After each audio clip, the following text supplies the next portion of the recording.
ಕಲಬುರಗಿ ನಗರದಲ್ಲಿ ಆಟೋ ಚಾಲಕರಿಗೆ ವಿನಃ ಕಾರಣ ಸಂಚಾರಿ ಪೊಲೀಸರು ದಂಡ ಹಾಕುತ್ತಿದ್ದಾರೆ ಎಂದು ಆರೋಪಿಸಿ ಕಲ್ಯಾಣ ನಾಡು ವಿಕಾಸ ವೇದಿಕೆ ನೇತೃತ್ವದಲ್ಲಿ ಆಟೋ ಚಾಲಕರು ನಗರದ ಎಸ್ವಿಪಿ ವೃತ್ತದಿಂದ ಜಿಲ್ಲಾಧಿಕಾರಿಗಳ ಕಚೇರಿವರೆಗೆ ಬೃಹತ್ ಪ್ರತಿಭಟನೆ ನಡೆಸಿ ಸಂಚಾರಿ ಪೊಲೀಸರ ವಿರುದ್ಧ ಆಕ್ರೋಶ ವ್ಯಕ್ತಪಡಿಸಿದ್ದಾರೆ.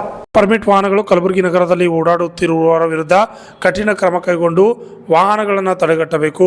ಇನ್ಶೂರೆನ್ಸ್ ಮತ್ತು ತಾಲೂಕಾ ಪರ್ಮಿಟ್ ರದ್ದುಗೊಳಿಸಿ ನಗರದ ವ್ಯಾಪ್ತಿಯ ಆಟೋ ಚಾಲಕರಿಗೆ ಅನುವು ಮಾಡಿಕೊಡಬೇಕು ಹಾಗೂ ವಿಭಾಗೀಯ ಕೇಂದ್ರ ಬಸ್ ನಿಲ್ದಾಣದಲ್ಲಿ ಆಟೋ ಚಾಲಕರಿಗಾಗಿ ಇರುವ ಆಟೋ ನಿಲ್ದಾಣ ಪುನರಾರಂಭಿಸಬೇಕು ಎಂದು ಒತ್ತಾಯಿಸಿ ಜಿಲ್ಲಾಧಿಕಾರಿಗಳ ಮೂಲಕ ಗೃಹ ಸಚಿವ ಡಾಕ್ಟರ್ ಜಿ ಪರಮೇಶ್ವರ್ ಅವರಿಗೆ ಮನವಿ ಪತ್ರ ರವಾನಿಸಿದರು.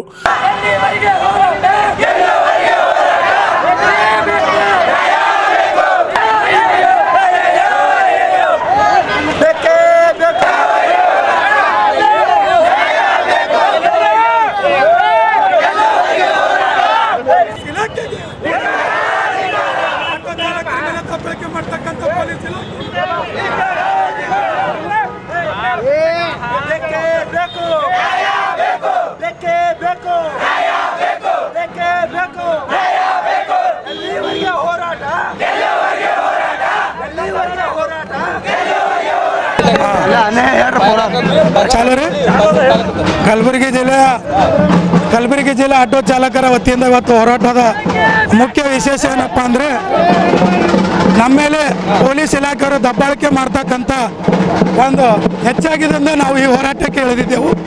ಕಾರಣ ಏನಪ್ಪ ಅಂತಂದರೆ ಸ್ವಂತ ಗಾಡಿಗೂ ಈ ಚಾನಲ್ ಅಂತ ಫೋಟೋ ಹೊಡೆದ್ಬಿಡೋದು, ಪಕ್ಕದಲ್ಲಿ ಪ್ಯಾಸೆಂಜರ್ ಇಳಿಸ್ಲತ್ತರ ಫೋಟೋ ಹೊಡೆದ್ಬಿಡೋದು, ಸ್ವಲ್ಪ ಮುಂದಿನವ್ರು ತಗೊಳ್ಳೋಕ್ಕೆ ಲೇಟ್ ಆಯ್ತು ಅಂದ್ರೆ ಹಿಂದಿನವ್ರಿಗೆ ಫೋಟೋ ಹೊಡೆದ್ಬಿಡೋದು. ಈ ಥರ ಫೋಟೋ ಹೊಡೆದ್ರೆ ಒಂದು ಫೋಟೋಕ್ಕೆ 1,000-2,000 ರೂಪಾಯಿ ಫೈನ್. ಅದು ನಮಗೆ ಆಟೋ ಡ್ರೈವರ್ಗಳಿಗೆ ಒಂದು ದಿವಸದ ಗಳಿಕೆ 1,000 ಇಲ್ಲ. 1,000 ನೀವು ಫೈನ್ ಮಾಡಿದ್ರಂದ್ರೆ ಒಂದು ದಿವ್ಸನಾಗ ಅಂತ 2-3 ಫೋಟೋ ಆದ್ರೆ 3,000 ರೂಪಾಯಿ ಫೈನ್ ಆಯ್ತು. ನಾವು ಆ ಫೈನ್ ಕಟ್ಟಮ್ಮ ಏನು ಎಲ್ಲೇನೇ ವಿಷಯ ಕುಡಿದು ಸಾಯಮ್ಮ ಅಂತ ಕೇಳಕ್ಕೊಂದು ನಿಮ್ಮ ಮಾಧ್ಯಮ ಮುಖಾಂತರ ಇಷ್ಟನ್ನ ಕೇಳತ್ತೀನಿ. ಏನು ಕೇಳ್ತಾರೆ ಅಂದ್ರೆ ಸ್ವಲ್ಪ ಆಟೋ ಟ್ರಾಫಿಕ್ ಒಂದು ಲೈನ್ ಮಾಡ್ಯಾರಿ, ಒಬ್ರು ಮುಂದೆ ಹೋಗೋ ಟೈಮ್ನಾಗ ಹಿಂದೆ ಬರ್ತಾರೆ, ಒಬ್ರು ಟ್ರಾಫಿಕ್ ಆದ್ಮೇಲೆ ಹಿಂದಿನವ್ರಿಗೆ ಫೋಟೋ ಹೊಡೆದ್ಬಿಡೋದು, ಎಲ್ಲರಿಗೆ ಫೋಟೋ ಹೊಡೆದ್ಬಿಡೋದು. ಆ ಒಂದು ಫೋಟೋ ಕಾರಣ ಏನಪ್ಪ ಅಂದ್ರೆ ಸ್ವಲ್ಪ ಟ್ರಾಫಿಕ್ ಇದ್ಮೇಲೆ ಲೇಟ್ ಆಗ್ತದೆ. ಅವ್ರೇನಂತಾರೆ ಲೇಟೇ ಆಗ್ಬಾರ್ದು, ಸೈಡಿಗೆ ನಿಂದ್ರಿಸ್ಬಾರ್ದು, ಪ್ಯಾಸೆಂಜರೇ ತೊಗೊಬಾರ್ದು. ಹಂಗಾದ್ರೆ ಪ್ಯಾಸೆಂಜರ್ ಆಟೋ ಅಂದ್ರೆ ಏನು? ಪ್ಯಾಸೆಂಜರ್ ಆಟೋ ಅಂದ್ರೆ ಏನು ಸಿಮೆಂಟ್ ಚೀಲ ಹಾಕಮ್ಮ, ಅದರಲ್ಲಿ ಏನು ದನ ಕುರಿಗಳು ಹೊಡ್ಯಮ್ಮ. ಪ್ಯಾಸೆಂಜರ್ ಅಂದ್ರೆ ಪ್ಯಾಸೆಂಜರ್ ಹತ್ತುತ್ತಾವ ಇಳಿತಾವ, ಆಟೋ ಉದ್ದೇಶನೇ ಅದು.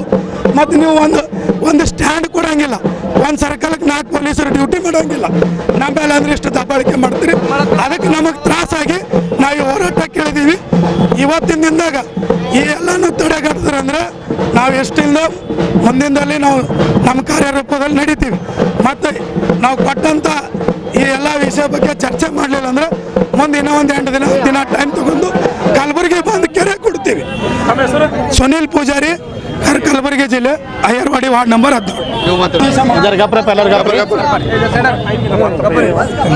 ಎಲ್ಲರಿಗೂ ನಮಸ್ಕಾರ. ಇವತ್ತಿನ ದಿವಸ ನಮ್ಮ ಕಲ್ಯಾಣ ನಾಡು ವಿಕಾಸ ವೇದಿಕೆಯ ಆಟೋ ಚಾಲಕರ ಘಟಕದ ವತಿಯಿಂದ ಕಲಬುರಗಿ ನಗರದಲ್ಲಿ ಏನು ಆಟೋ ಚಾಲಕರ ಮೇಲೆ ದಬ್ಬಾಳಿಕೆ ಎಲ್ಲ ಪೊಲೀಸರು ಏನು ದೌರ್ಜನ್ಯ ಮಾಡ್ತಾರೆ, ಅದು ವಿರೋಧವಾಗಿ ನಾವು ಕಲ್ಯಾಣ ನಾಡು ವಿಕಾಸ ವೇದಿಕೆಯಿಂದ ಪ್ರತಿಭಟನೆ ಮಾಡ್ತಾ ಇದ್ದೀವಿ. ಯಾಕಪ್ಪ ಪ್ರತಿಭಟನೆ ಮಾಡ್ತೀವಿ ಅಂದ್ರೆ ಇವರು ಆಟೋ ಚಾಲಕರು ಹೇಳ್ದಂಗೆ ಒಂದು ದಿವ್ಸಿಗೆ 1,000 ರೂಪಾಯಿ ಅವ್ರದ್ದು ಗಳಿಕೆ ಇಲ್ಲ. ಅದ್ರಾಗ ಒಂದು ದಿವ್ಸಿಗೆ 1,000-2,000 ಫೈನ್ ಹಾಕಿದಂದ್ರೆ ಅವರು ಕೆಲವೊಬ್ರು ಕೆರೆ ನಡೆಸ್ತಾರೆ, ಅವ್ರು ಕೆರೆ ಹೆಂಗೆ ಕಟ್ಟಬೇಕು, ಸಂಸಾರ ನಡೆಸಬೇಕು. ಈ ರೀತಿ ಸರ್ಕಾರ ಆಟೋ ಚಾಲಕ ಮಾಡಕ್ಕೆ ದಬ್ಬಾಳಿಕೆ ಮಾಡಿದ್ರೆ ಅವ್ರು ಬದುಕು ಹೆಂಗಾಗಬೇಕು? ಅದಕ್ಕೆ ನಾವು ಸರ್ಕಾರಕ್ಕೆ ಮತ್ತು ಪೊಲೀಸ್ ಇಲಾಖೆಗೆ ಒಂದು ವಿನಂತಿ ಮಾಡ್ತೀವಿ. ಏನಪ್ಪ ಅಂತಂದ್ರೆ ಅದು ಏನು ಚಾಲಕ ಪರ್ಮಿಟ್ ಏನು ಗಾಡಿಗಳಲ್ಲಿ ಓಡಿಸ್ತಾವ್ರೆ ಅದು ಬಂದ್ ಮಾಡಬೇಕು. ಜೊತೆಗೆ ಈ ಚಲನ್ ಏನದ ಅದು ಮೊತ್ತ ಕಡಿಮೆ ಮಾಡ್ಬೇಕಂತ ನಮ್ಮ ಡಿಮಾಂಡ್ ಅದ. ಮೊತ್ತ ಕಡಿಮೆ ಮಾಡಬೇಕು. ಸಹಜ ಒಂದು 4 ಗಾಡಿ ಬಂದವನು ಟ್ರಾಫಿಕ್ ಆಗ್ತದೆ, ಅದಕ್ಕೆ ಇವ್ರಿಗೆ ಫೈನ್ ಮಾಡ್ತಂದ್ರೆ ಹೆಂಗೆ ಆಗ್ತದೆ? ಒಮ್ಮೆ ಗಾಡಿಗಳು ಬಂದ್ರೆ ಸಹಜ ಟ್ರಾಫಿಕ್ ಆಗ್ತದೆ. ಅದು ಉದ್ದೇಶ ಇಟ್ಕೊಂಡು ಇವರಿಗೆ ಈ ಫೈನ್ ಹಾಕೋದು ಅಲ್ಲಿ ಹೆಚ್ಚಿನ ಪ್ರಮಾಣದಾಗ ತ್ರಾಸ ಕೊಡೋದಲ್ಲ ಮಾಡತ್ತಾರ. ಅದಕ್ಕೆ ನಾವು ಸರ್ಕಾರಕ್ಕೆ ಪೊಲೀಸ್ ಇಲಾಖೆಗೆ ಒಂದು ವಿನಂತಿ ಮಾಡ್ತೀವಿ. ಇದೇನು ಮಾಡ್ತೀರಿ, ಆಟೋ ಚಾಲಕ ಮಾಡೋ ದಬ್ಬಾಳಿಕೆಯನ್ನು ಕಡಿಮೆ ಮಾಡಬೇಕು. ಒಂದು ವೇಳೆ ಮುಂದಿನ ದಿನಮಾನದಾಗ ಇವ್ರ ಮೇಲೆ ದೌರ್ಜನ್ಯ ಕಡಿಮೆ ಆಗಲಿಲ್ಲ ಅಂದ್ರೆ ನಾವು ಕಲಬುರಗಿ ಬಂದು ಕರೆ ಕೊಡ್ತೀವಿ. ಅದಕ್ಕಾಗಿ ನಾವು ಆ ಮಟ್ಟಕ್ಕೆ ಹೋಗಬಾರ್ದು ಅಂತಂದ್ರೆ ಈ ಪೊಲೀಸ್ ಇಲಾಖೆ ಆಗಲಿ ಸರ್ಕಾರ ಆಗಲಿ ನಮ್ಮ ಬೇಡಿಕೆಗೆ ಸ್ಪಂದಿಸಬೇಕಂತೇಳಿ ಈ ನಿಮ್ಮ ಮಾಧ್ಯಮ ಮೂಲಕ ನಾನು ಕೇಳ್ಕೊತೀನಿ. ಧನ್ಯವಾದ. ಮುತ್ತಣ್ಣ ನಡಿಗೇರಿ ಅಂತ. ಪ್ರತಿಭಟನೆಯಲ್ಲಿ ಮುತ್ತಣ್ಣ ಎಸ್ ನಡಿಗೇರಿ, ಬಾಬು ಮದನ್ಕರ್, ಜೈ ಭೀಮ್ ಮಾಳ್ಗೆ, ಅವಿನಾಶ್ ಕಪನೂರ್, ಮೋಹನ್ ಸಾಗರ್, ಅರುಣ್ ತಾವಣೆ, ಪ್ರವೀಣ್ ಖೇಮನ್, ದತ್ತು ಜಮದಾರ್, ಮಲ್ಲು ದೊರೆ ಸೇರಿದಂತೆ ಅನೇಕರು ಹಾಜರಿದ್ದರು. Bureau report, RJ 32 Kannada news, Kalaburagi.